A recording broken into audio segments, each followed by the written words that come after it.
anthrax ဆိုတဲ့ဆေးလေးဖြစ်တယ်နော်ဒီ anthrax ဆိုတဲ့ဆေးလေးကဘာလဲဆိုတော့အဓိကတစ်ချက်က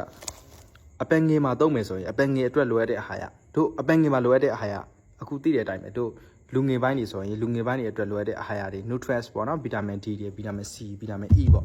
အဲ့ဒါနဲ့ပတ်သက်ပြီးတော့မှအပင်မှာလည်းအဲ့လိုမျိုးအဟာရတက်တွေလိုအပ်တယ်အဓိကအပင်မှာလိုအပ်တဲ့အနည်းလိုအဟာရတွေဘာတွေလိုအပ်မလဲ magnesium တို့ boron တို့ manganese တို့နော်အဲ့လိုမျိုးဓာတ်တွေကိုအဓိကဖြစ်စော့ပေးနိုင်တဲ့ဆေးတစ်မျိုးဖြစ်တဲ့ဒီ anthrax ဆိုတဲ့ဆေးလေးကိုသုံးရမှာဖြစ်တယ်အဓိကဘာလဲဆိုတော့ဒီ anthrax ကအဓိကဘယ်သိနေမှာညှော်နေရဆိုတော့ကြိုက်တဲ့သိနေသုံးကြိုက်တဲ့သိနေမှာ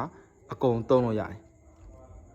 အဓိကပြောမှဆိုတော့သိနေတိုင်းလိုလိုမှာသုံးလို့ရတဲ့ဆေးဖြစ်တယ်အဲဒါကြောင့်မို့ဒီအဓိကဘာလဲဆိုတော့ဒီ2-in-1ပေါ့နော်2-in-1 2ကတော့ပြောမှဆိုတော့ကျန်တဲ့ဒီအားဆေးနဲ့လည်းရွာသုံးလို့ရတယ်ကြိုက်တဲ့သိနေမှာ